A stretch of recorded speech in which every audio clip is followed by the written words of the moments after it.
అపహాసకులు కూర్చున్న చోటను కూర్చుండక యెహోవా ధర్మశాస్త్రమందు దివారాత్రములు ధ్యానించువాడు ధన్యుడు. ధన్యకరమైన జీవితం కావాలా మనకి? దేవుని దయ కావాలా? దేవుని కృప కావాలా? కాబట్టి ఇవన్నీ మనకు కావాలంటే దుష్టుల నుంచి మనము దూరంగా ఉండాలని నేర్పిస్తుంది. అంతే. కాబట్టి ఇక్కడ ఇక్కడ అంటున్నాడు, ఇంకొక వాక్యం అంటున్నాడు, దేవుని వాక్యమును అంగీకరింపని వాడును, లేక దేవుని బోధన అంగీకరింపని వాడును, లేక తండ్రిని కుమారుని ఇద్దరిని కూడా అంగీకరింపని వాడంట దుష్టుడంట. అట్టివాడు దుష్టుడంట. ఆ మనసు కలిగిన వాడు దేవుని వాక్యంను అంగీకరింపని వాడు, దేవుని బోధన అంగీకరింపని వాడు, తండ్రిని కుమారుని ఇద్దరిని అంగీకరింపని వాడంట దుష్టుడంట. వాడు ఏ లెక్కలో పోతాడు? పాపుల లెక్కలో పోతాడు. ఇహలోకమైన దురాశలు వాళ్ళు ఉన్నాయి కాబట్టి ఈ వాక్యమును సత్యమైన హిత బోధన వాడు సహింపట్లేదు. దురద చెవులు గలవాడయ్యి కల్పనా కథల వైపు వాడి చెవి లోకం వైపు వెళ్ళిపోతుందంట.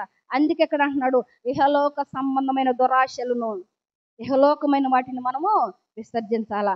అంతేకాదు కానీ పౌలు అంటున్నాడు, ఇదిగో దేవుని కృప ఏమంటే దేవుని వరమేనంట. దేవుని వరమే. అందుకే ఎఫెసీ పత్రిక 3వ అధ్యాయము 2వ వచనంలో, ఎఫెసీ పత్రిక 3వ అధ్యాయం 2వ వచనంలో అంటున్నాడు, చూడండి, మీ కొరకు నాకు అనుగ్రహింపబడిన దేవుని కృప విషయమైన ఏర్పాటును గూర్చి మీరు విన్నారు. అయితే ఏదంటే ఎట్లనగా, అదేంటంటే ఆ కృప ఎట్లనగా క్రీస్తు మర్మము దేవ దర్శనము వలన నాకు తెలియపరచబడినదని సంగతిని గురించి మీకు ముందే వ్రాసి తిని, కాబట్టి మీరు దానిని చదివిన ఎడల దానిని బట్టి ఆ క్రీస్తు మర్మము నాకు కలిగిన జ్ఞానము. ఇక్కడ ఏమంటున్నాడంటే, ఇదిగో ఈ మర్మం ఏంటంటే పౌలు భక్తుడు అంటున్నాడు, ఇది కేవలము మానవుల వల్ల కాదు, ఇతరుల వల్ల కాదు, లోకం వల్ల కాదు, కానీ దేవుని యొక్క కృపవే నాకు ఈ జ్ఞానాన్ని ఇచ్చింది అంటున్నాడు. ఆ వాక్యం మనం చదివితే ఆ మర్మము దేవుని యొక్క కృపే నాకు ఆ జ్ఞానం ఇచ్చింది అంటున్నాడు. అంతేకాదు కొలసీలకు రాసిన పత్రిక పక్కనే ఉంటుంది తీయండి. కొలసీలకు రాసిన పత్రిక 1వ అధ్యాయము 5-6 వచనాలు అంటున్నాడు కదా, మీ యొద్దకు వచ్చిన సువార్త సత్యమును గూర్చిన బోధ వలన ఆ నిరీక్షణ గూర్చి మీరు ఇంతకు ముందు వింటిరి. ఈ సువార్త సర్వలోకముల ఫలించుచు వ్యాపించుచున్నట్టుగా మీరు దేవుని కృపను గూర్చి విని సత్యముగా గ్రహించిన నాట నుండి మీలో సైతము ఏ వ్యాపించాలంట? ఆ కృప, ఫలించిన కృప అంట మీలో వ్యాపించాలంట. మనలో, నీలో నాలో, ఒక్కళ్ళే కాదు, నీలో నాలో ఆ కృపనంట ఫలింప చేయాలంట. ఎందుకంటే సర్వలోకము ఫలించాలంటే నీవు నేను ఫలించి సర్వలోకమునికి వెళ్ళి సర్వ సృష్టికి సువార్త అందించాలంటున్నాడు. అంతేకాదు హెబ్రీయులకు రాసిన పత్రిక 12వ అధ్యాయము 15-16 అంటున్నాడు. చూడండి, మీలో ఎవడైనాను దేవుని కృపను పొందకుండా తప్పిపోవునేమో అనియు, చేదైన వేరేదైనా మొలిచి కలవరపరుచుట వలన అనేకులు అపవిత్రులు పోవుదురేమో అనియు మీరు ఏం చేయాలంట? మనము ఆలోచించుకోవాలంట. మనం పరిశీలన చేసుకోవాలంట. ఆ కృప నుండి తప్పిపోకుండా మనలో చేదైన వేరు అంటే ఇందాక మనం చదువుకున్నాం చూసావా, అది ఈ ఇహలోకమైన దురాశలు అలాంటి వేరైనా ఉందంటే శాపం అనే వేరు, పాపం అనే వేరు, దుర్వ్యసనాలు ఇవన్నీ ఉన్నాయనుకో, ఆ వేరుని తీసుకొని మనం ఏం చేయాలంట? అపవిత్రులై పోదురేమని మనం జాగ్రత్తగా చూసుకోవాలా. 16 అంటున్నాడు చూడండి, ఒక పూట కూటి కొరకు తన జ్యేష్ఠత్వపు హక్కును అమ్మివేసిన ఏశావు వంటి భ్రష్టుడైనను వ్యభిచారి అయినను ఉండునేమో అని ఏం చేయాలంట? చదవండి, పెద్దగా చదవండి. జాగ్రత్తగా చూసుకోవాలంట. జాగ్రత్త మనకుందా? దేవుని కృపకి మనం పాత్రలు మోగాలంటే ఆ జాగ్రత్త మనకుందా? కాబట్టి ఇవన్నీ ఏంటంటే ఈ కృప ఇవన్నీ ఇచ్చినవన్నీ కూడా దేవుని వరమే. ఎఫెసీ పత్రిక 2వ అధ్యాయం 8వ వచనం ఉంటుంది. ఈ మర్మం ఏంటంటే ఈ మర్మము దేవుని కృప. ఈ రకంగా మనం చదువుకుంటూ పోతే ఇంకా చాలా ఉన్నాయి. కాబట్టి ఈ దేవుని కృపను పొందుకున్న మరి పరిశుద్ధ గ్రంథములో మనం కొంతమందిని చూద్దాం. మొట్టమొదటి రూతును చూద్దాం. రూతును చూస్తే రూతు కూడా ఇదిగో అన్యుల దేశములో నుంచి వచ్చిన మోయాబు దేశం నుంచి వచ్చిన రూతు మరి తన అత్తని ఏం చేసింది? హత్తుకున్నది. ఓర్పు అయితే ముద్దు పెట్టుకొని తన దేశానికి తిరిగి వెళ్ళిపోయింది. కానీ రూతు అలా వెళ్ళలేదు కదా. రూతు వెళ్ళలేదు సరే, ఎందుకంటే ఈమె బెత్లెహేము నుండి మోయాబుకి వెళ్ళినప్పుడు వారి ప్రవర్తన, వారి భక్తి జీవితము ఈమె చూసుంటదేమో దగ్గరుండి. కాబట్టి ఇదిగో ఈ కుటుంబం అయితే బాగుండు, ఇదిగో మేము ఎప్పుడు ఈ పూజలే చేస్తున్నాం కదా, ఈ బలులు అర్పిస్తున్నాం అని వ్యసనమైపోయి అమ్మాయికి ఒకవేళ వీళ్ళు చేసే ప్రవర్తన బట్టి, వాళ్ళ యొక్క భక్తి జీవితం బట్టి, దేవుని యందు నడవడికను బట్టి, ప్రవర్తన బట్టి ఒకవేళ రూతు మారిందేమో. అందుకే అంటుంది, అదిగో నీ జనమే నా జనము, నువ్వు ఉన్న చోటే నేనుంటాను, మరణము తప్ప మనం ఏది కూడా వేరు చేయలేదని ఎంత తీర్మానం చేసుకుంది. అందుకే ఆమెకి ఏమైందంట? సంపూర్ణమైన బహుమానము. ఆ బహుమానం ఏంది? సంపూర్ణమైన బహుమానము ఊరికే ఆమెకు వచ్చిందా? రాలేదు కదా. ఆ సంపూర్ణమైన బహుమానము ఎక్కడ పొందుకుందంటే ఆమంటుంది రూతు గ్రంథము 2:12లో, రూతు గ్రంథము 2:12 అంటుంది చూడండి. రూతు గ్రంథము 2:12 ఏమంటుందంటే, యెహోవా రెక్కల కింద సురక్షితంగా, యెహోవా రెక్కల కింద సురక్షితంగా నువ్వు ఉండమని చెప్పి వాక్యం ఉంది చూడు అక్కడ కదా. యెహోవా రెక్కల నీడ కింద సురక్షితముగా చదువు. యెహోవా రెక్కల కింద సురక్షితంగా ఉండుటకు నీవు వచ్చింది కాబట్టి నీకు సంపూర్ణమైన బహుమానము దేవుడు అనుగ్రహిస్తాడు అంది. ఆ సంపూర్ణమైన బహుమానం ఎక్కడుంది? అదే అధ్యాయంలో 4వ వచనం 20వ వచనంలో ఉంటది. ఎక్కడ, ఎవరి నుంచి వచ్చింది అది చూడండి. ఎవరి నుంచి వచ్చిందంటే, బోయేజు రూతు పెళ్ళైన తర్వాత బోయేజు రూతును చేసుకున్న తర్వాత ఒబేదేదును కంటారు. ఒబేదేదు ఎవరిని కంటాడు? యెష్యాను కంటాడు. యెష్యా ఎవరిని కంటాడు? దావీదు రాజైన దావీదును కంటాడు. దావీదు నుండి యేసుక్రీస్తు వచ్చాడు. ఆ వంశావళిలో రూతు చేర్చబడినది. అంత గొప్ప ఒక అన్యుల దేశంలో నుంచి వచ్చి ఒక అన్యురాలైన రూతు యేసుక్రీస్తు వంశావళిలో చేర్చబడ్డది. ఆమె ఎంత నీతిమంతురాలు, దేవుని కృప పొందుకుందా. యెహోవా రెక్కల నీడ కింద నువ్వు సురక్షితంగా ఉండుము, నీకు దేవుడు సంపూర్ణమైన బహుమానం ఇస్తాడు. ఆయన రెక్కల కిందే చాలు మనకు దయ. ఆయన కృప ఉంటేనే కదా ఆయన రెక్కల కింద ఉండేది. ఆయన ప్రేమ, ఆయన దయ, ఆయన కరుణ, జాలి అన్నీ కూడా ఈ కృప కిందకే వస్తాయి. ఇవన్నీ లేని ఎడల మనం ఈ క్షణంలో, ఈ నిమిషంలో ఎక్కడ ఉండేవాళ్ళం కాదు. మనకంటే ఎంతమంది వెళ్ళిపోయారు కదా. వారికంటే నీతిమంతులం కాదు, ఇంకొకళ్ళం కాదు, కానీ మనలో సరి చేసుకోవాల్సిన అనేకం ఉన్నాయని మనం మాత్రమే గ్రహించుకోవాలా. వారిని ఎంచటం కాదు, వారు మంచోళ్ళ వారు చెడ్డోళ్ళ ఇవి కాదు మనకు కావాల్సింది. కాబట్టి మనం ఏం చేయాలంటే ఈ లోకంలో నీతితోనూ యథార్థతోనూ సద్భక్తితోనూ బ్రతుకు ఉద్దేశించిన వారందరికీ శ్రమలు వస్తాయి. అయినా కూడా ఆ శ్రమల్లో ఆనందం ఉంటుంది. నీకు శ్రమ వచ్చినప్పుడు మహా ఆనందం అని ఎంచుకొని చెప్పేసి పౌలు భక్తుడు చెప్తున్నాడు. కాబట్టి రూతు పొందుకున్నది. అలాగే ఎస్తేరు కూడా దేవుని దయ, రాజు దయ పొందుకుంది. ఎట్లా పొందుకుంది? తన పేరు, తన ఊరు ఏది కూడా కోరలేదు. తన ప్రజల్ని హామాను ఎప్పుడైతే చంపాలని ఉద్దేశించాడో, నా ప్రజలు నశించిపోకూడదు, నేను చనిపోయిన పోతాను, ఒక్కదాన్నే పోతాను, పోతే ఒక్కదాన్ని, నా ఒక్కదాని ద్వారా నా యొక్క జనాంగము, నా మతము, నా ప్రజల్ని రక్షించుకోవాలనే నాకు ఉద్దేశంతో ఏం చేసింది? ఎస్తేరు ఉపవాసం ఉన్నది 3 దినములు కదా, మనందరికి తెలుసు. ఉపవాసం ఉన్న దేవుని దయను పొందుకొని తన ప్రజల్ని కాపాడుకుంది. ఎలా కాపాడుకుంది? రాజ గ్రంథములో రాసినటువంటి ఆ ముద్రను రాజునకు తెలియజేసాడు తండ్రి. రాజునకు తెలియచేయబట్టి ఏదైనా మనం కూడా మన కష్టాలు, నష్టాలు, వ్యాధుల్లో, బాధల్లో కూడా మనం మొరపెట్టినప్పుడు ఏదో ఒక రూపాన్ని ఎవరినో ఒకరిని తీసుకొచ్చి ఆయన మనకి సహాయము చేస్తాడు. నేను చాలాసార్లు చెప్పి ఒక ముసలమ్మ కథ కూడా చెప్పా. ఎందుకంటే మన శత్రువులు ఎదుట మనకు భోజనం సిద్ధపరిచేవాడు ఆయనే. కాబట్టి మరి ఎస్తేరు కూడా రాజు ద్వారా రాజు దయను పొందుకుంది, వస్తీకి బదులుగా రాణి అయింది. అంతేకాదు తన జనాంగాన్ని కూడా కాపాడుకుంది. ఉపవాస ప్రార్థన, ఆ ప్రార్థన విన్నాడు, దేవుని దయను పొందుకుంది. మూడవది ఎలిజబెత్ కూడా వృద్ధురాలైనప్పుడే కదా గర్భం వచ్చింది కదా. మరి శారమ్మను జ్ఞాపకం చేసుకున్నాడు, రాహేల్ని జ్ఞాపకం చేసుకున్నాడు దేవుడు. అలాగే ఎలిజబెత్ అమ్మను జ్ఞాపకం చేసుకున్నాడు. ఈ రీతిగా చెప్పుకుంటూ పోతే దేవుని కృపకు అనేక మందులు ఉన్నారు. అయితే చివరిగా మనం హన్నాను చూద్దాము. సమూయేలు రాసిన మొదటి గ్రంథము 1వ అధ్యాయము 26 నుంచి 28 దాకా ఉంటాయి. మరి ఇక్కడ మనము ఒక విషయం ఏంటంటే హన్నా గురించి మనం 3 విషయాలు మనము నేర్చుకుందాం. ఒకటి తగ్గింపు స్వభావము లేక దీన మనసు, రెండవది విజ్ఞాపన ప్రార్థన లేక కన్నీటి ప్రార్థన, మూడవదిగా మరి వీటన్నిటి ప్రతిఫలమే ఆ దేవుని కృప పొందుకుంది. కనుకనే మరి ప్రవక్త అయిన సమూయేలును దేవుడు అనుగ్రహించాడు. ప్రవక్త కదా, ప్రవక్త మొట్టమొదటి ప్రవక్త ఎవరంటే సమూయేలు ప్రవక్త. ఈ రీతిగా అంటే తగ్గింపు స్వభావము ఏం తగ్గించుకుంది.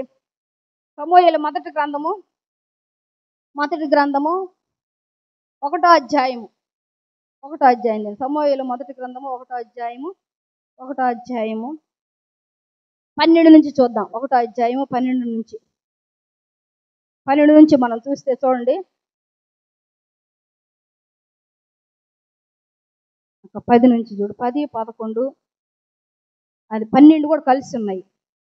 బహు దుఃఖాక్రాంతురాలై వచ్చి యెహోవా సన్నిధిని ఆమె ప్రార్థన చేస్తూ ఏడుస్తూ ఉన్నప్పుడు అప్పుడు అంటున్నాడు, సైన్యములకు అధిపతి యెహోవా, నీ సేవకురాలైన నాకు కలిగి ఉన్న శ్రమను నువ్వు చూసావయ్యా. నీ సేవకురాలైన నన్ను మరొక జ్ఞాపకం చేసుకొనుము. ఆ నీ సేవకురాలైన నాకు మగ పిల్లను, ఆమె ఏమడుగుతుంది చూడు, మగ పిల్లను దయచేసి నీ ఎడల వాడిని తల మీద క్షారపు కత్తిని పెట్టకుండా వాడి బ్రతుకు దినములన్నీ నీకు అప్పగిస్తానయ్యా అని మొక్కుబడి చేసుకుంది కదా. మొక్కుబడి చేసుకున్నప్పుడు ఆ మొక్కుబడి దేవుడు ఆలకించాడు. దీన మనసు కలిగి ఆమె దేవుని సన్నిధిలో యెహోవా సన్నిధిలో ప్రార్థన చేస్తుంది. ఆమె యెహోవా సన్నిధిని ప్రార్థన చేస్తుండగా ఏలి ఆమె నోరు కనిపెట్టాడు. ఎలాగంటే ఆమె ఎలా ప్రార్థన చేస్తుంది? పెద్దగా ప్రార్థన చేస్తుందా? లేదు. మోకాళ్ళు వేసి కన్నీరు గార్చి మనసులో పేదాలు మాత్రమే కదులుతున్నాయంట.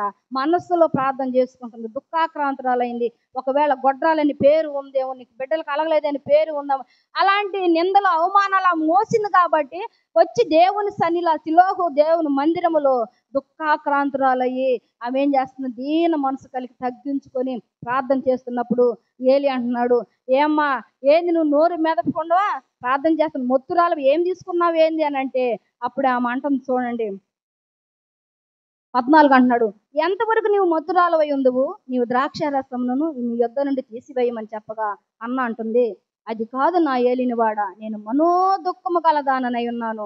నేను ద్రాక్షారసమునైనా మద్యమునైనా పానము చేయలేదు, కానీ నా ఆత్మను యెహోవా సన్నిధిని కృంభరించుకుంటున్నాను. నీ సేవకురాలైన నన్ను పనికి మాలిదాని అనబోదు ఎంచవద్దయ్యా. అత్యంతమైన కోప కారణం బట్టి బహుగా నిట్టూపులు విడుచుచు నాలో నేను దీన్ని చేసుకొనుచుంటిని. చూడండి అయ్యా, నన్ను తప్పుగా ఎంచుకోవద్దు. నేను మనోవ్యాకులు గలదానై మనోదుఃఖము గలదానై ఇదిగో ప్రజలందరూ చెప్పే మాటలకి నాకు బహు కోపముతోటి దుఃఖముతోటి నేను దేవుని సన్నిధిలో అత్యంత కోప కారణమును బట్టి దేవుని సన్నిధిలోనే మొరపెట్టుకుంటున్నాయా అన్నప్పుడు 17 వచ్చిన ఏలి అంటున్నాడు అంతటి ఏలి, నీవు క్షేమంగా వెళ్ళుము. ఇశ్రాయేలు దేవునితో నీవు చేసుకొని నా మనవిని ఆయన దయచేయునుగా కానీ ఆమెతో చెప్పగా ఆమె అతనితో, నీ సేవకురాలైన నేను నీ దృష్టికి కృపనొందును గాక నేను. చూడండి ఏం చేసిందంటే ఏలి అంటున్నాడు, ఆమె తప్పుగా అర్థం చేసుకున్నాడు. ఆమె తగ్గించి, ఒకవేళ ఇంకొక స్త్రీ అయితే కోపపడవచ్చు ఏమో ఆయన అన్న మాటలకి, కానీ ఆమె తగ్గించుకొని నా పరిస్థితి ఇదయ్యా, నాకు బిడ్డలు లేరు, ఇలాగ నేను అవమానాలు నిందలు పడుతున్నాను, తాను తగ్గించుకొని యెహోవా సన్నిధిలో మొరపెట్టుకుంది, దేవుని కృపని పొందుకుంది. ఈరోజు ఈ దినం నువ్వు నేను పొందుకోవాలా లేదా కృప? కాబట్టి దేవుని దయను పొందుకుంది. రెండవదిగా విజ్ఞాపన ప్రార్థన చేస్తుంది. మన 1:10 చూసినట్లయితే బహు దుఃఖాక్రాంతురాలై వచ్చి యెహోవా సన్నిధిని ప్రార్థన చేస్తూ బహుగా ఏడ్చుతుంది, కన్నీరు కారుస్తుంది. దావీదు అంటున్నాడు, అయ్యా రాత్రంతా నా కన్నీరు నా పరుపు తేలుతుందయ్యా నేను చేసిన ప్రార్థనకి. అంత దుఃఖము, అంత మనోవేదన అంత ఉందయ్యా నా మనసులో. కాబట్టి కన్నీళ్ళు ఏం చేస్తుంది, నా పడక కూడా పైకి తేలుతుందయ్యా, కొట్టుకొని పోతుంది. అంత ప్రార్థన అండి. అంటే పరుపు ఆ రాత్రి అంతా చేసిన కన్నీళ్ళు ఆ గది నిండి కొట్టుకొని పోతున్నాయి కదా. అంటే ఆ హృదయములో నుంచి అంత వ్యాకులము, మనోవేదన, దుఃఖము, వాళ్ళు పడ్డ నిందలు, అవమానాలు, బాధలు అన్నీ కూడా ఆ యొక్క ఆ మనోవేదన కూడా కన్నీరు రూపంలో బయటకు వచ్చేసి ప్రార్థన చేస్తుంది. మనో దుఃఖము కలదాను అని ప్రార్థన చేస్తుంది. మరి 3వది అంటుంది, వీటన్నిటికే ప్రతిఫలము ఏం పొందుకుందంటే ఇక్కడ చూద్దాం. 1వ అధ్యాయము 26వ వచనం. నా ఏలినవాడా, నా ఏలిన వాని ప్రాణము తోడు నీ యొద్ద నిలిచి యెహోవాను ప్రార్థన చేసిన స్త్రీని నేనేనయ్యా. ఈ బిడ్డను దయచేయమని యెహోవాతో నేను చేసిన మనవిని ఆయన నాకు అనుగ్రహించెను. కాబట్టి నేను ఆ బిడ్డను యెహోవాకు ప్రతిష్ఠించుచున్నాను. తాను బ్రతుకు దినములన్నిటను వాడు యెహోవాకు ప్రతిష్ఠుడని చెప్పెను. అప్పుడు వాడు యెహోవాకు ఏం చేశాడంట? అక్కడనే మొక్కాడంట. మరి దానికి ప్రతిఫలం అనుభవించిందావా? దేవుడు ఇచ్చాడా? ఇచ్చాడు, ప్రతిఫలం ఇచ్చాడు. సమూయేలుతో బాలుడుగా ఉండగానే సమూయేలుతో దేవుడు 3 సార్లు మాట్లాడాడు. ఏలీకి ప్రత్యక్షత లేదు, ఏలీతోటి మాట్లాడలేదు. ఆ దినముల్లో ఏలీకి కలగలేదు ఆ ప్రత్యక్షత. బాలుడైన సమూయేలును దర్శించాడు దేవుడు దర్శించాడు. 3 సార్లు పిలిచాడు, సమూయేలు సమూయేలు అని. ఏలీ దగ్గరికి వెళ్ళాడు. ఏలి దగ్గరికి వెళ్తే 2 సార్లు వెళ్ళిన తర్వాత ఏలి గ్రహించి, ఈసారి నిన్ను పిలిస్తే అక్కడ అంటున్నాడు, చిత్తము నీ దాసుడు ఆలకించుతున్నాడు, ఆజ్ఞింపయ్య అని అడుగు. దేవుడు మాట్లాడాడు. ఉదయకాలమున దేవుడు ఎందుకు మన ఎడల ఆయన కృప విస్తారముగా ఉన్నది కాబట్టి మనందరం కూడా ఈ సహవాసంలో పాలిభాగస్తులుగా ఉన్నాము. మనము మన బిడ్డలు క్షేమంగా ఉండాలని ప్రతి దినము సంఘంగా ప్రార్థించుకుంటున్నాము, వ్యక్తిగతంగా ప్రార్థించుకుంటున్నాము. ఒకరి యోగక్షేమాలు ఒకరి గురించి మాట్లాడుకుంటున్నాము. ఎవరికి కష్టాలు, నష్టాలు, వ్యాధులు, బాధలు వచ్చినా, ఇరుకులు, ఇబ్బందులు వచ్చినా కూడా దేవుని సన్నిధిలో మొరపెట్టుకుంటున్నాము. ఎందుకంటే మనం దేవుని సన్నిధిలో భయభక్తులు కలిగి ఉంటే ఇవన్నీ పొందుకుంటాము. అందుకే ఇక్కడ ఆ కన్నీటి ప్రార్థన, విజ్ఞాపన ప్రార్థన, తగ్గింపు స్వభావం వలన ఈమె హన్న ఏం చేసిందంటే ఇగో ప్రవక్త అయిన సమూయేలును పొందుకుంది. అందుకే దేవుణ్ణి స్తుతిస్తూ ఉంది. 2వ అధ్యాయంలో 1-3 దాకా చూస్తే మనం అక్కడ కిందే, మరియు హన్న విజ్ఞాపన చేసి ఇలాగనెను. ఎందుకంటే ఆమె విజ్ఞాపన ఆలకించాడు, జ్ఞాపకం చేసుకున్నాడు, బిడ్డను దయచేసాడు. ఆమె కోరుకుంది ఏంది? మగ బిడ్డను దయచేస్తే నీ సన్నిధిలో వాడు పాలు మరచిని మొదలుకొని నీ సన్నిధిలోని ప్రతిష్ఠిస్తానయ్యా అని చెప్పి ఒక తీర్మానం చేసుకుంది, వాగ్దానం చేసుకుంది. ఆ తీర్మానం, వాగ్దానం దేవుడు ఆలకించాడు, బిడ్డనిచ్చాడు. ఆ యొక్క ఎట్లయితే తీర్మానం చేసుకుందో, వాగ్దానం చేసుకుందో, దాని ప్రకారం ఆ బిడ్డను తీసుకొచ్చి అక్కడ ప్రతిష్ఠించింది. వాడు బాలుడుగా ఉండగానే దేవుని సన్నిధిలో మొక్కాడు. ఇంత గొప్ప దానికి ఎవరైనా నేర్పించాడా? వాడికి ఏమైనా తెలుసా? కానీ దేవుని మహాకృప, ఆ జ్ఞానం దేవుడే ఇచ్చాడు. అందుకే అవన్నిటిని బట్టి ఆమె స్తుతిస్తూ ఉంది. మరియు హన్న విజ్ఞాపన చేసి ఇలాగనెను, నా హృదయము యెహోవాయందు సంతోషించుతున్నది, యెహోవాయందు నాకు మహాబలము కలిగెను. నీ వలనే రక్షణను బట్టి సంతోషించుచున్నాను. నా విరోధుల మీద నేను అతిశయపడుదును అంటూ యెహోవా వంటి పరిశుద్ధ దేవుడు ఒక్కడును లేడు, నీవు తప్ప మరి ఏ దేవుడును లేడు. మన దేవుని వంటి ఆశ్చర్య దుర్గమేది లేదు. యెహోవా అనంత జ్ఞాని యొక్క దేవుడు, ఆయన క్రియలను పరీక్షించువాడు కదా. ఇక్కడ మనం ఒకటి గమనించాలి. ఇక్కడ ఏమంటుందంటే చూడండి, మన దేవుడు వంటి దేవుడు ఆశ్రయ దుర్గము లేదంటుంది కదా. యెహోవా నాకు మహాబలం కలుగను, నీ రక్షణ వలన సంతోషిస్తున్నాను, నా విరోధుల మీద నేను అసహ్యపడుతున్నానంటే ఇక్కడ మరి ఎల్కానాకి మరి హన్నాకి పిల్లలు లేనప్పుడు ఎల్కానా తన భర్త అంటున్నాడు. 8వ వచనం చూడండి, 1 అధ్యాయము 8వ వచనం అంటున్నాడు చూడు. ఆమె పెనిమిటి అయిన ఎల్కానా 7వ వచనం చూద్దాం. ఎల్కానా ఆమెకు ఏటేటా ఆ రీతిగా అంటే ఏమి ఇస్తున్నాడు? హన్నాకి తన ప్రియంగా ఎంచుకున్నందువలన పెనిన్నా కంటే హన్నాకి 2 పాళ్ళు ఇస్తూ వచ్చాడంట. అయినా కూడా ఈమెకి సంతు లేదు కాబట్టి ఏడుస్తూ ఎంతో దుఃఖంగా ఉన్నప్పుడు ఆయన అంటున్నాడు, ఆమె పెనిమిటి అని ఎల్కానా, హన్న నీవెందుకు ఏడ్చుచున్నావు?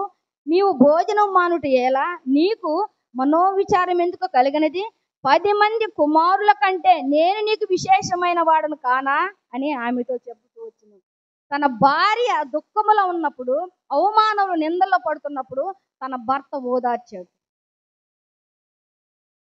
తన భర్త ఓదార్చాడు. 10 మంది కుమారుల కంటే నీకు బిడ్డలు లేకపోతేనేమి, 10 మంది కుమారుల కంటే నేను ఒక్కడిని సమానం కదా, నేను కుమారుతో సమానమే కదా, నువ్వెందుకు ఏడ్చుతున్నావు? నీకేది కొరవైంది, ఏది కొదువైంది, ఏది లేకుండా నేను చేస్తున్నాను కదా, మరి నువ్వెందుకు ఏడుస్తున్నావు? కానీ ఇక్కడేమంటుంది, ఇదిగో నా విరోధుల మీద నేను అలాంటి అతిశయం మనకు కావాలా, అలాంటి పట్టుదల మనకు కావాలా, అలాగ మాట్లాడే స్వభావం మనకు, తీర్మానం కావాలా. ఇదిగో దేవుని సన్నిధిలో మనం ఉన్నప్పుడు, దేవుడు మన మనవి ఆలకించినప్పుడు, ఆయన కృపను మనం పొందుకున్నప్పుడు ఆయన సాక్షులుగా మనం ఉండాలి. అవునా కాదా? ఆయన సాక్షులుగా మనం ఈ లోకంలో ఉండాలి. సాక్షి అనగా కనిన విన సంగతులను తెలుపుట. సాక్ష్యం ఇచ్చు కొరకు స్వామి యేసు నిన్ను నన్ను రక్షించాడు. సాక్ష్యం మనం పొందుకోవాలి. ఇక్కడ అన్న సాక్ష్యం పొందుకుంది కాబట్టి ఉదయ కాలంలో నీవు నేను ఆ సాక్ష్యం పొందుకోవాలంటే, దేవుని కృపను మనం పొందుకోవాలంటే, ఇదిగో శుభప్రదమైన నిరీక్షణను బట్టి మనము పరిశుద్ధులంగా నీతిమంతులంగా ఈ లోకంలో మనము జీవించాలని దేవుడు కోరుకుంటున్నాడు. ఈ కొద్ది మాటలు దీవించి ఆశీర్వదించును గాక. మరి నేను సాక్ష్యం చెప్పి నేను ముగిస్తాను. ప్రతి సంవత్సరం అంటే దేవుడు ఈ దినమున నాకు ఒక దయా కిరీటాన్ని అనుగ్రహించాడు. మరి 54 సంవత్సరాలు దాటి 55లోకి వస్తున్నా. దేవుని మహాకృప. ఈ ప్రతి సంవత్సరం కూడా నేను ఒక సాక్షిగా, ఆయన సాక్షిగా నిలబడాలని నేను కోరుకుంటున్నాను. ఎందుకంటే మరి బాల్యం నుంచి ఇంతవరకు అనేక శ్రమలు కష్టాలు వచ్చినా కూడా, ఇరుకులు ఇబ్బందులు వచ్చినా కూడా, ఎన్నో శ్రమలు వచ్చినా కూడా ఆయన మహాకృప వల్లనే నిలిచాను. అయితే ఇక్కడ ఒక మాట నేను చెప్పదలుచుకున్నాను. ఎందుకంటే మాది ఆకులల్లూరు. మేము కూడా ఒక మధ్యతరగతి కుటుంబం నుంచి వచ్చాం. మా అమ్మ కూడా మంచి భక్తి పరురాలు, నీతిమంతురాలు, యథార్థవంతురాలు. మా అమ్మని గురించి సాక్ష్యం చెప్పాలంటే అంతైనా చెప్పవచ్చు. పాపం ఎరగదు, అవినీతి ఎరగదు, అబద్ధం ఎరగదు. మీరు ఎక్కడైనా కొనుక్కోండి, మా అమ్మ మరి పాపం కానీ, అవినీతి కానీ, లేకపోతే దుర్భాషలు ఆడటం కానీ, ఒకరిని దూషించడం కానీ ఎరగదు. అన్నా వాళ్ళ పట్టుదలతో ప్రార్థన చేసేది. రేయి మొదటి జాములు లేసి తన పని తనకి వెళ్ళేది, పొలం పనులు వెళ్ళేది, అన్ని పనులు చేసేది. ఒక మగరాయిలాగా చేసేది మా అమ్మ. ప్రార్థన కలిగి ఉంది. కన్నీరు కార్చిందేమో దేవుడు, ఆ ఫలితమే. ఎంతో శ్రమ పడ్డది. ఒకరోజు నేను బస్ స్టాండ్లో ఉంటే మా ఆయన వల్ల కొత్తపడి నుంచి వస్తున్నాడంట. ఈమె పని నుంచి ఆయన నిలబడుకుంది. ఆయన చూసి ఇలాంటి అబ్బాయి అయితే మా అమ్మాయికి బాగుండు అనుకుందంట. అది ఎప్పుడు చెప్పింది? 3 పిల్లలు పుట్టినాక చెప్పింది నాకు. 3 పిల్లలు పుట్టిన తర్వాత చెప్పింది. అసలులా సరే అమ్మో, నేను ఒకసారి ఇట్లా అనుకున్నానమ్మా, ఇట్లాంటి అబ్బాయి అయితే బాగుండు మా అమ్మాయికి అనుకున్నాను. ఆ అబ్బాయి అనుకోలేదమ్మా, ఆ అబ్బాయి వచ్చాడు అని నవ్వుకున్నాం కూడా. ఎందుకంటే ఆమె మనసులో ఏదో బలమైన కోరిక తండ్రిని అడిగింది, విజ్ఞాపన చేసింది. నా బిడ్డల జీవితాలు ఎట్టుండాలయ్యా, నా బిడ్డలో ఏ బిడ్డను వెన్నుకుంటావో అన్నలాగా మొరపెట్టింది, అన్నలాగా కన్నీరు కాచింది మా అమ్మ. ఎంతో ప్రార్థన పరురాలు. ఎన్నో పాటలు మాత్రం చాలా బాగా పడదు. ఆమెలో నాకు కూడా కొంచెం రాల. వాళ్ళ వంశానికే ఉన్నది ఆ స్వరము. ఎక్కడ డినామినేషన్ సరే ముందు మా అమ్మని పిలుస్తారు, మైక్ ఇస్తారు ఎట్ట పాడమని. అంత స్వరం దేవుడిచ్చాడు, అంత జ్ఞానం ఇచ్చాడు. మరి అలాగ పట్టుదల కలిగిన ప్రార్థన జీవితం కూడా ఆమెకి ఇచ్చాడు. ఆమె పని ఏందో, ఆమె ప్రార్థన ఏందో, ప్రార్థనకి వెళ్ళటం. మా నాన్నమ్మ మరి అలాంటి కుటుంబంలో నుంచి వచ్చిన నేను, మా అమ్మ ప్రార్థన వల్ల నాకు ఇలాంటి స్థితి. ఇక్కడ నిలబడి చెప్తున్నానంటే ఇది ఊరక రాలే నాకు. ఇంత స్థితి నాకు ఊరకే రాలేదు. ఎందుకంటే నా తల్లి యొక్క ప్రార్థన ఫలితమే ఇది. ఆమె అనుకోని ఉండొచ్చు. నేను ఇక్కడికి వచ్చిన తర్వాత మరి పిల్లలు కలిగిన తర్వాత కొన్ని సంవత్సరాల తర్వాత నన్ను మొట్టమొదటగా ఇక్కడికి నడిపించింది మాణిక్యమ్మ, డేవిడ్ రాజు అన్న వాళ్ళ అమ్మ. ఆమె వచ్చి మొత్తం అడిగి, అమ్మ సరళమ్మ అమ్మాయిని కూడా పంపించమ్మ ఆరాధనకి అని చెప్పి, ఆమెతోటి నేను బైబిల్ స్త్రీగా నడిచాను. ఆమెతోటి నేను అనేక ప్రార్థనల కూటానికి వెళ్ళాను. మరి చర్చిలో మేమిద్దరమే సండే స్కూల్ ఇక్కడ నడిపించింది కొన్నాళ్ళు మేమే బైబిల్ శ్రీగా నన్ను ఎంట పెట్టుకొని వెళ్ళింది. చర్చిలో కూడా మేమిద్దరమే. నా తర్వాత అమ్మాయిను విజయరాణి అని చెప్పి అక్కడ పేరు కూడా రాపిచ్చింది. ఇలాగా మొట్టమొదటి నేను ఇక్కడికి రావడానికి కారణము మాణిక్యమమ్మ. నేను చాలాసార్లు చెప్పుకున్నా. వచ్చిన తర్వాత అనేక మందితో పరిచయం చేశాను. ఎవరు మన లయనమ్మ, జాషువా నాయన, ఎన్నో కూటాలకు వెళ్ళాము. ఆమె ఆత్మీయ సత్యాలు నేర్పించింది నాకు. లయనమ్మ చాలా మరి తల్లి, ఆత్మీయ తల్లి. నేను ఎప్పుడు చెప్పుకుంటాను ఆమె గురించి. అలాగా ఉన్నప్పుడు మరి తర్వాత ఇక్కడికి వస్తున్నప్పుడు అన్న సహవాసంలో ఉన్నాము. డేవిడ్ రాజు అన్న పరిచయం అయిన తర్వాత మరి ఆరాధనకు వస్తున్నప్పుడు మన యవ్వన బిడ్డలందరితో కలిసి పరిచయం చేశాను. మరి కోటి అన్న మేము అందరం కూడా అవుట్ రీచ్ ప్రోగ్రామ్ చేసాము. అక్కడి నుంచి స్టార్ట్ అయ్యింది నా జర్నీ. ఇప్పుడు కాదు, 2004 నుంచే స్టార్ట్ అయింది జర్నీ. అక్కడి నుంచి బిడ్డలతో అందరితో నేను పరిచయం చేశాను. తర్వాత ఇక్కడ చేస్తున్నప్పుడు ఎట్లా పరిచయం చేస్తున్నా, ప్రార్థన, వాక్యము అంటే వాక్యం చదవటం, ప్రార్థన చేయటము, ఈ సాపలు, ఈ కుర్చీలు ఇవేయటమే నేర్చుకున్నా. వాక్యం చెప్పడం నాకు రాదు. అయితే 2007లో మరి అన్న అడిగాడు, డేవిడ్ రాజు అన్న అడిగాడు, అమ్మ విజయరాణి వాక్యం చెప్పగలవా అన్నాడు. అమ్మ నేను ఎప్పుడు చెప్పలేదు, పరిచయం అయితే చేస్తున్నాను కానీ నా సండే స్కూల్ పరిచయం తల్లూరులోని మా ఆత్మీయ తండ్రి శేషం సుబ్బరావు పాస్టర్ గారు. ఆయన వచ్చినప్పుడు నేను చిన్న పిల్లని. సండే స్కూల్ అక్కడ నేర్చుకున్నాను. సండే స్కూల్ పాఠాలు నేనే చెప్పాను, నడిపించాను. ఆత్మీయ జీవితం అంతా అక్కడే. కానీ వాక్య పరిచయం చేసేంత జ్ఞానం నాకు లేదు అప్పుడు. అయితే అన్న అన్నాడు, అమ్మ 7 మాటలు ఒక మాట చెప్పమ్మా నువ్వు, ఇదిగో ఇట్లా చెప్పు, ఇది వాక్యం ఇట్లా రాసుకోని చెప్పి నన్ను మొట్టమొదటగా వాక్య పరిచయ సేవకి నడిపించింది డేవిడ్ రాజు అన్న, సంఘ కాపరి. అనేక సార్లు చెప్పుకున్నా. ఎందుకంటే మనము రక్షణ పొందిన తర్వాత మన సాక్ష్యం లేకపోతే వ్యర్థమే. అక్కడ నుంచి మరి అన్న నన్ను నడిపించిన కాడ నుంచి అయితే కొంతకాలము ఇట్లాగా బయట ఈ 7 మాటలు చెప్పడానికి వెళ్తూ వస్తూ ఉన్నాము. కానీ మన ఈసీ యవన బిడ్డలు ఇక్కడ మరి మొదలు పెట్టిన తర్వాత ఇంకా వెనుదిరిగి చూసుకోవాలి. దేవుడు నడిపిస్తూనే ఉన్నాడు. ఇవన్నీ ఊరకే మనకి రాలేదు, నేర్చుకుంటున్నా. నేను ఎక్కడ మరి ట్రైనింగ్ చేయలేదు, ఎవరి దగ్గరికి వెళ్ళి నేను ఇది చెప్పండి అది చెప్పండి నేను అడగలేదు. మీరు ఏమన్నా అనుకోండి, అతిశయక్తి అనుకోండి, ఏమన్నా అనుకోండి, నేను ఉన్న వాస్తవం చెప్తున్నా. అయితే ఈ పరిశుద్ధ గ్రంథములో నుండే నేను నేర్చుకున్నాను. తండ్రే నాకు నేర్పించాడు. అక్కడ నుంచి నేను ఏదన్నా డౌట్ నుంచే మన క్లేయనమ్మ చెప్పుద్ది, రాణి అట్లాగా అదే ఇట్లా అంటది. ఆమెకి ఏదన్నా డౌట్లు వస్తే నన్ను అడుగుద్ది మళ్ళా వాక్యంలో. అట్లాగా నేను ఎదుగుతూ మరి ఈ దినమున ఈ రీతిగా ఇక్కడ ఉన్నానంటే ఈ సహవాసంలో మరి అది దేవుని కృపే కదా, దేవుని కృపే. ఆ దేవుని కృప ఉండబట్టే మా అమ్మ ప్రార్థన వలన ఆమె ఒకటే అనేది, అమ్మ ఈ లోకంలో మనం ఎలా బ్రతికేమని కాదు కానీ మనం చనిపోయిన తర్వాత మన సాక్ష్యం ఏంది, అదే నేను నమ్ముకున్నా. ఆ సాక్ష్యమే నమ్ముకున్నా. ఎందుకంటే ఈ లోకంలో ఎలా అయినా బ్రతకొచ్చు కానీ మనం చనిపోయిన తర్వాత మన అనేక మంది మనం చూస్తున్నాము. మరి దేవుడు మంచి కుటుంబాన్ని ఇచ్చాడు, మంచి భర్తనిచ్చాడు, మంచి బిడ్డల్ని ఇచ్చాడు. అంతకంటే మా అత్త మామని గురించి చెప్పాలి. ఆత్మీయ వాళ్ళు తల్లిదండ్రులు నాకు. ఒక అత్త మామ కాదు, వాళ్ళు తల్లి తండ్రి. అలాగా అంతకంటే వాళ్ళ బిడ్డల కంటే ఎక్కువ కూడా నన్ను ప్రేమించారు. కుటుంబం నేను ఎక్కడి నుంచి వచ్చినా కూడా బిడ్డల కంటే ఎక్కువగా చూశాను నన్ను మా అత్త మామ. నేను అందరి దగ్గర ఎవరి దగ్గర చెప్పుకుంటా. ఆ రోజు మా అత్తమ్మ చనిపోయినప్పుడు కూడా నేను సాక్ష్యం చెప్పుకున్నా. బిడ్డలు చెప్పలేదు కానీ నేను చెప్పుకున్నా, నేను ఒక బిడ్డనే, వాళ్ళకంటే పెద్ద బిడ్డనే. అలాంటి కుటుంబాన్ని దేవుడిచ్చాడు, మంచి భర్తనిచ్చాడు. ఈ రోజు వరకు ఎంతో ప్రేమగా చూసే భర్తనిచ్చాడు, బిడ్డనిచ్చాడు. కొడుకులు లేని లోటు నాకు అల్లుళ్ళు తీరుస్తున్నారు. నా కొడుకులే అల్లుళ్ళే కొడుకులు. దేవుడు అలాంటి కుటుంబాన్ని నాకు అనుగ్రహించాడు. ఈ రోజు వరకు మాకు ఏ లోటు లేకుండా నా బిడ్డలే, వాళ్ళు నా బిడ్డలే, అల్లుళ్ళు అని చెప్పను నేను అక్కడ కూడా. నా బిడ్డలే నాకు అన్నీ తీరుస్తూ ఉన్నారు. ఎందుకు చెప్తున్నానంటే అన్న అలాంటి పట్టుదలగల ప్రార్థన, దేవుని దయ కృపను పొందుకున్నది మా అమ్మ.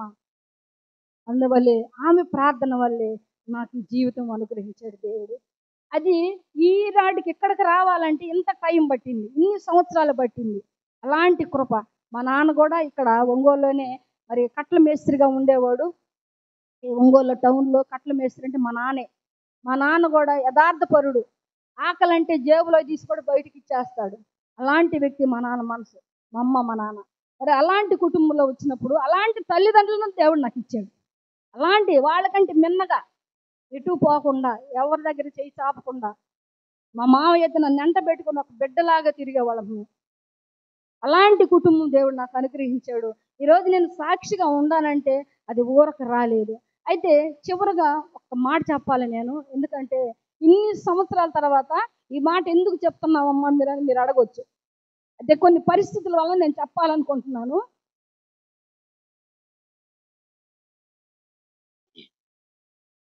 ఇక్కడ నిలబడ్డ నేను ఒకవేళ మీలో ఎవరినన్నా కనుక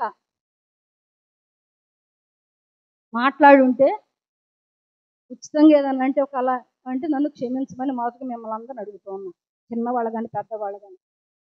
మరొకటి ఏంటంటే ఇక్కడ నిలబడ్డ నేను అనాథను గాను, ఎవరు లేని దాన్ని అసలు అంతకంటే కాదు. నేను ఒక్కదాన్ని ఇక్కడ ఉంటే నేను అనాథను కాదు, దిక్కు లేని దాన్ని కాదు, బలగము లేని దాన్ని కాదు. నేను ఎక్కడి నుంచి వచ్చానో మీ అందరికీ తెలుసు. మా సంతోళ్ళు ఎక్కడున్నారో తెలుసు కదా. చర్చిలో చైర్మన్ పంది వీరస్వామి మా మేనమామ. మార్కెట్ సెంటర్లో వెల్డింగ్ షాప్ చంద్రయ్య తెలుసు అందరికి. వెల్డింగ్ షాప్ చంద్రయ్య మా మేనమామ. ఆయన భార్య మా మేనత్త. మా బలగం అంతా కబాడిపాలెంలో ఉంది, ఒప్పోల్లో ఉంది మా బలగం. ఇంత బలగం ఉంది. నేనేమో అక్కడ ఆషామాషిగా నిలబడలేదు. అంటే అనాథను కాను. ఎందుకు చెప్తున్నానంటే సొలొమోను మహారాజు ఒకరోజు కోటలో నుండి కిటికీల నుంచి చూస్తూ ఉన్నాడంట. బయటకు చూస్తున్నప్పుడు ఆయనకు ఆ వీధులంట కొంతమంది కనపడ్డారంట. ఎలా ఉన్నారంటే వచ్చే పోయే వాళ్ళని గేలి చేసుకుంటూ, హేళన చేసుకుంటూ, నవ్వుకుంటూ వాళ్ళ ఇష్టానుసారంగా ఉన్నారంట కొంతమంది కదా. ఉన్నారంట. వాళ్ళని చూసి వాక్యం ఉంది, సామెతల గ్రంథంలోనే ఉంది ఆ వాక్యం. అయితే నేను ఇప్పుడే మాట్లాడేది ఏంటంటే ఇన్ని సంవత్సరాల తర్వాత కొంతమంది మరి నా కులం ఎత్తి ఫలానా ఫలానా అని ఏదేదో మాట్లాడుకుంటూ ఉన్నారు. ఇప్పుడు నేను వాళ్ళు మాట్లాడిన మాటలకు నేను కూడా సమాధానం ఇవ్వగలను, మా వాళ్ళకి కూడా నేను చెప్పగలను. కానీ అది నా సంస్కృతి సంప్రదాయము, తల్లి నాకు నేర్పల. ఆ తీర్పు అనేదే దేవుడే కదా. ఆ తీర్పు దేవుడే తీరుస్తాడు. ఎందుకంటే మన ప్రతిదీ కూడా ఆయన సన్నిధిలో ఉన్నాము, ఆయన పరిచర్య చేస్తున్నాము కాబట్టి మనం అన్నీ కూడా దేవునికి అప్పచెబుతున్నాం. ఇంత బలగం ఉండి కూడా నేను ఎందుకు దేవునికి అప్పచెబుతున్నానంటే అది తగాదాలకు పోయేది అలాంటి సంస్కృతి మనది కాదు. కాబట్టి అది జ్ఞాపకం చేసుకోవాలి. ఎవరైతే అలాగ ఉన్నారో అందుకే దేవుడు ఒక మాట అన్నాడు కదా, ఎక్కడ పడిపోయావో, ఎక్కడ అవమానపడ్డావో, ఎక్కడ నిందలు పడ్డావో అక్కడే లేపుతానన్నాడు తండ్రి. ఆమేన్. దేవుని నామానికి మహిమ కలుగును గాక. తండ్రి అక్కడే నన్ను లేపాడు. మాణిక్యమమ్మ ద్వారా, డేవిడ్ రాజు అన్న ద్వారా ఇక్కడ లేపాడు. పెద్ద చర్చికి వెళ్ళటం నాకు తెలియదు. చర్చికి వెళ్ళి వస్తున్నాను. శిల సమాజానికి వెళ్ళటం నాకు తెలియదు. మరి మన కొమ్ము విజయకుమార్ సాంసన ఆంటీ ఫస్ట్ టైము నన్ను అక్కడ తీసుకెళ్ళి పరిచయం చేసింది. జేఎంబి సంఘంలో స్త్రీల సమాజంలో. సంవత్సరం క్రిస్మస్కి మేము ఇక్కడి నుంచి వెళ్ళేవాళ్ళం. ప్రతి ఆదివారం 4 గంటలకు నేను మంజుల ఇద్దరం కలిసి వెళ్ళాము. ఇక్కడ నుంచి పాలెంలో ఫస్ట్ నాకు తెలిసి మేమిద్దరం వెళ్ళేవాళ్ళం. మమ్మల్ని అలాగ నడిపించింది. అంతకంటే ముందు నేను చిన్నప్పుడు నేను సండే స్కూల్లో 5-6 తరగతులు చదివేటప్పుడు మా మేనత్త నన్ను అక్కడికి పరిచయం చేసింది. నేను అక్కడ ఉండేదాన్ని మా అత్తమ్మ దగ్గర. సండే స్కూల్ ఆమె పరిచయం చేసింది. జేఎంబి సంఘంలో స్త్రీల సహవాస కూడికి మరి విజయకుమార్ సాంసన్ అంటే నన్ను అక్కడికి నడిపించింది. ఇక్కడ నేను సేవ చేసింది మాణిక్యమమ్మ ద్వారా, డేవిడ్ రాజు అన్న ద్వారా. అన్నే నన్ను నడిపించాడు. ఇక్కడ ఈ స్థితిలో ఈ విధంగా నేను ఇక్కడ నిలబడి చెప్పగల ధైర్యంగా ఉన్నానంటే అన్నే నన్ను నడిపించాడు. అదేవిధంగా ఇక్కడ ఆరాధన ప్రారంభమైన తర్వాత నేను ఇక్కడే నిలబడి నేను ప్రసన్న ఇక్కడే చెప్పేవాళ్ళం. ఇక్కడ ఎక్కేవాళ్ళం కాదు. ఇక్కడే చెప్పేటప్పుడు first time king prayer committee leader అయినప్పుడు అక్క ఇక్కడే నిలబడి చెప్తావేంది అక్క, ఇక్కడ చెప్పవేంది అన్నాడు. అయ్యా ఇక్కడ నిలబడి అర్హత నాకు ఇంకా రాలేదు, వచ్చినప్పుడు దేవుడు ఇచ్చినప్పుడు ఇక్కడ నిలబడి నేను చెప్తాను అని చెప్పి నేను ఒప్పందం చేసుకున్నాను. తర్వాత ప్రార్థన చేసుకోగా దేవుడు తలంపు ఇచ్చాడు. తర్వాత అక్కడి నుంచి ఇక్కడికి వచ్చి నిలబడి ఇక్కడ వాక్యం చెప్పే స్థితి దేవుడు నాకు ఇచ్చాడు. ఇవన్నీ కూడా ఊరకే రాలేదండి నాకు. ఎందుకంటే ఇంత బలం కాదు, అక్కడ వాళ్ళు ఉన్నారు, నేను ఇక్కడికి వచ్చిన సరే ఎవరు మీరే నా బలగం. ఇంతవరకు నేను అసలు ఈ మాటలు నేను అసలు ఎప్పుడు తెలియదు, నా కుటుంబంలోనే తెలియదు. ఎందుకు చెప్పాల్సి వచ్చిందంటే ఈరోజు మరి అంత వేదన బాధ ఉంది నాలో. ఇంకా నన్ను పరాయి వాళ్ళగా చూస్తున్నారు అని. సేవలో ఉండి సేవ చేస్తూ దేవుని సేవ చేస్తూ ఇట్లాగా దేవుడు చెప్పాడా కులాల మతాలని? చెప్పలేదు కదా. మరి మీకెందుకు వచ్చింది? ఇన్ని సంవత్సరాలు రాంది. మా నాన్న ఫోటోలు చూపిస్తుంటే నాకు నవ్వు వచ్చింది. అన్నే చూపించాడు, నేను కూడా నాకు తెలియదు, మర్చిపోయా. అమ్మ ఇదిగోనమ్మ ఫోటో అని అన్న చూపించాడు నాకు. 2007 నుంచి ఇక్కడ సేవ చేస్తున్నాను. 2004 నుంచి 2004 నుంచి ఇక్కడ సేవ చేస్తున్నా. ఈ మధ్యన వచ్చి మీరు మరి నన్ను విమర్శిస్తే ఎట్లాగా? అందుకే దేవుడికి అప్పు చెప్తున్నా. అందుకే చెప్పింది నా బలం ఎంత అని. నాకు ఉన్నారు, నేనే ఒంటిదాన్ని కాదు, అనాథని కాదు, ఎవరు లేని దాన్ని కాదు. నేను నా వాళ్ళకు కూడా నేను చెప్పుకోవచ్చు ఫలానా అని. అది మన ఇది కాదని నేను చెప్తాను. నా తల్లి నాకు అది నేర్పించలా. ఆ సంప్రదాయ సంస్కృతి నా తల్లి నాకు నేర్పించలా. నువ్వు తగ్గించుకొని ఉండమ్మా ఎవరి దగ్గర అని చెప్పి అదే చెప్పింది నాకు నా తల్లి. దాన్నే నేను ఫాలో అవుతున్నా. కాబట్టి మరి ఒకవేళ మీ ఏళ్ళ ఏదన్నా చిన్నవాళ్ళు కానీ పెద్దవాళ్ళు కానీ పొరపాటు నుంచే క్షమించమలసిందిగా ప్రార్థిస్తున్నాను. అలాగే మా ఈసీవై యవ్వన బిడ్డలకి, ప్రేయర్ కమిటీ వాళ్ళకి ఈ అవకాశం ఇచ్చినందుకు వారికి కూడా నిండైన వందనాలు చెల్లిస్తూ ఉన్నాను. అదేవిధంగా మన మధ్యలో మన పాస్టర్ గారు ఉన్నారు. పాస్టర్ గారు వచ్చి కొన్ని మాటలు గ్రీటింగ్స్ తెలియజేసి ప్రార్థన ఆశీర్వాదము పాస్టర్ గారు ఇస్తారు.